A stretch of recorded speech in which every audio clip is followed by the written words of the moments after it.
স্বাধীনতার ৫০ বছরেও টাঙ্গাইলের ঘাটাইল উপজেলার ধলাপাড়া ইউনিয়নের বংশাই নদীর উপর নির্মাণ হয়নি একটি সেতু। এতে করে সারাসাক, গাঙ্গের সহ ১৫টি গ্রামের অর্ধলক্ষাধিক মানুষের দুর্ভোগ চরমে। বর্ষা মৌসুমে নৌকা আর শুষ্ক মৌসুমে বাঁশের সাঁকোই তাদের একমাত্র ভরসা। ফলে ঝুঁকি নিয়ে নদী পার হতে হচ্ছে শিক্ষার্থী সহ সাধারণ মানুষের। এই নদীতে দেখতেই পাচ্ছেন আপনারা যে একটা রশির মাধ্যমে আমরা নৌকা দিয়ে পারাপার হই। এখানে খুব কষ্ট হয় আমাদের। আর এটা হচ্ছে আমাদের যে পাশে দেখতে পারতেছেন আমাদের প্রাইমারি স্কুল। তো পোলাইপান এখানে খুব কষ্টের মাধ্যমে যাতায়াত করে, খুব রিস্ক। এই ব্রিজটা খুবই অত্যন্ত জরুরি আমাদের জন্য। সন্ধ্যায় যদি একটু আসি দূরে কয় কাকু তাড়াতাড়ি এই পড়বেন, আমি গুদারা বন্ধ করে দিতেছি। এই যে আমাদের একটা সমস্যা, ভোগান্তি, খুবই কষ্ট আমাদের। এই সরকার যদি এই ব্রিজটা করে তাহলে জনগণেরও সুবিধা, আমারও সুবিধা।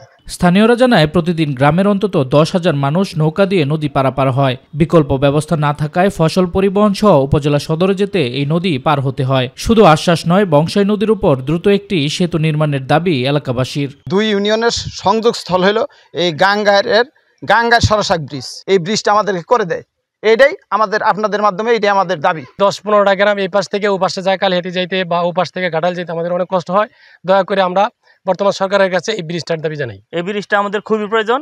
এই ব্রিজটা আমরা চাই আমাদের এলাকাবাসীর পক্ষ থেকে। এদিকে দুর্ভোগের কথা স্বীকার করে দ্রুত সেতুটি নির্মাণের কথা জানান এলজিডির এই কর্মকর্তা।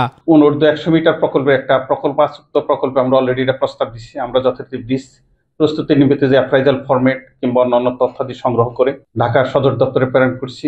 আমার প্রত্যাশা যে যত তাড়াতাড়ি সম্ভব এটা অনুমোদন হবে। অনুমোদনের সাথে সাথে আমরা এটা টেন্ডার প্রক্রিয়া সম্পন্ন করে দ্রুততার সহিত বাস্তবায়নের ব্যবস্থা করব। বংশাই নদীর উপর নির্মাণ হবে কাঙ্ক্ষিত সেতু, দুর্ভোগ লাঘব হবে এলাকাবাসীর, এমনটাই প্রত্যাশা সকলের। শামস তাবরিজ উচ্ছ্বাস, মাই টিভি নিউজ ডেস্ক।